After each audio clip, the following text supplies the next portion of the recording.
আমি দেলোয়ার জাহান। আমি মূলত কৃষিকাজ করি এবং বাংলাদেশের প্রাকৃতিক কৃষি আন্দোলন নিয়ে যে নানা জেলায় কাজগুলো চলে সেটার সমন্বয় বা গোছানোর কাজটা আমি করে থাকি। এর বাইরে খুব সাম্প্রতিক সময়ে আমরা বাংলাদেশের বিভিন্ন প্রান্তে নানা দর্শনের, নানা পথ মতের মানুষ যারা প্রাকৃতিকভাবে চাষাবাদ করেন, নিরাপদ খাদ্য উৎপাদন করেন, তাদের একটা যৌথ সংঘ বা মোর্চা বলতে পারেন। সেটা হচ্ছে প্রাকৃতিক কৃষক সমাজ। সেটারও আগামী ৪ মাসের ওই সমাজটা গোছানোর কাজটাও আমি করব। এই আচ্ছা, হচ্ছে আচ্ছা। আমার পরিচয়। এর বাইরেও আপনার একটা বড় পরিচয় আছে, সেটি আপনি স্কিপ করে যান। আমি সেটাই জানার চেষ্টা করব কেন স্কিপ করে যান? আপনি চট্টগ্রাম বিশ্ববিদ্যালয় থেকে জার্নালিজম এবং কমিউনিকেশনের উপরে ডিগ্রি নিয়েছেন এবং আপনি বাংলাদেশের জাতীয় একটা মিডিয়াতে আপনি দীর্ঘদিন কাজ করেছেন। সে সম্পর্কে একটু আমরা জানতে চাই যে আপনি কেন এত সুন্দর একটা ক্রিয়েটিভ জীবন রেখে আপনি প্রাকৃতিক কৃষি কেন্দ্র দিকে ঝুঁকলেন?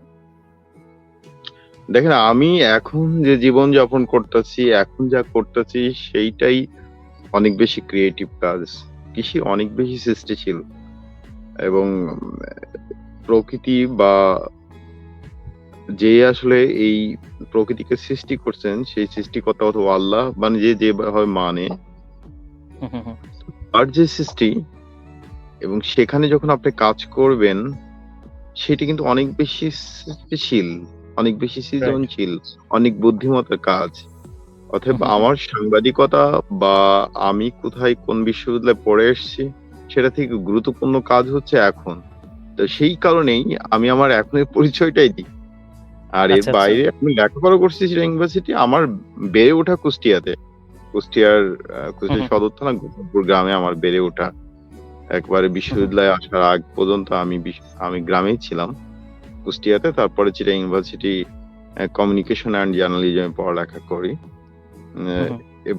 তারপরে ঢাকা ফিরে সাংবাদিকতা করি এবং কৃষি ও পরিবেশ সাংবাদিকতা। যেহেতু আমি এই প্রাকৃতিক চাষাবাদ এইসব কাজ এবং আমি যে কমিউনিটি বেড়ে ওঠা, যে সমাজে বেড়ে ওঠা কৃষক সমাজ, সেটা হুম, যে হুম। সংকটের মধ্যে ছিল, আমি যেটা দেখে এসেছি আমার ছোটবেলা, পরবর্তী সময় সেগুলো থেকে কৃষকদেরকে বের করে আনা বা সেগুলোর একটা প্রতিরোধ গড়ে তোলার সেই চেষ্টাটা আমার একেবারে ছোটবেলা থেকে ছিল।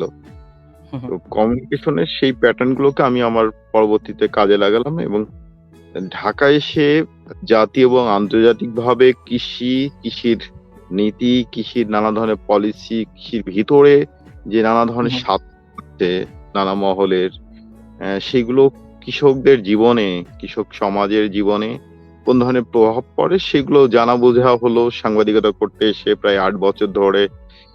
এর বাইরে জাহাঙ্গীরনগর বিশ্ববিদ্যালয়ে আমি ফোক আর্কিওলজি থেকে এমফিল একবার থিসিসও জমা দিয়েছিলাম। তারপর আমার কাছে মনে হয়েছে যে এগুলোর আমার জীবনে কোনো প্রয়োজন নেই। আমি আর থিসিসের পড়া আর যাই নাই।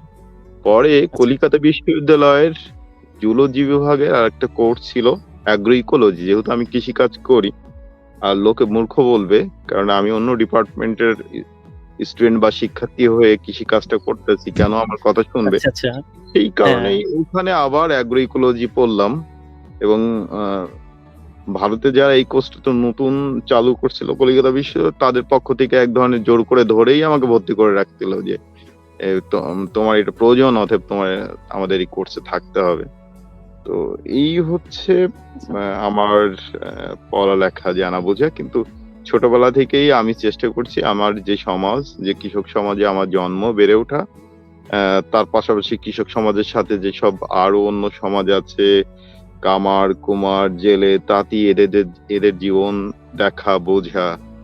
এইটা একেবারে ক্লাস হুম, 8 হুম। থেকে আমি খুব নিবিড়ভাবে বোঝার চেষ্টা করতাম এবং বাকি জীবনটা আমি এইগুলো বুঝে শুনে আমার কি কাজ, পৃথিবীতে আমার কি কর্তব্য, কি করণীয়, সেটাই আসলে আমি এখন করতেছি।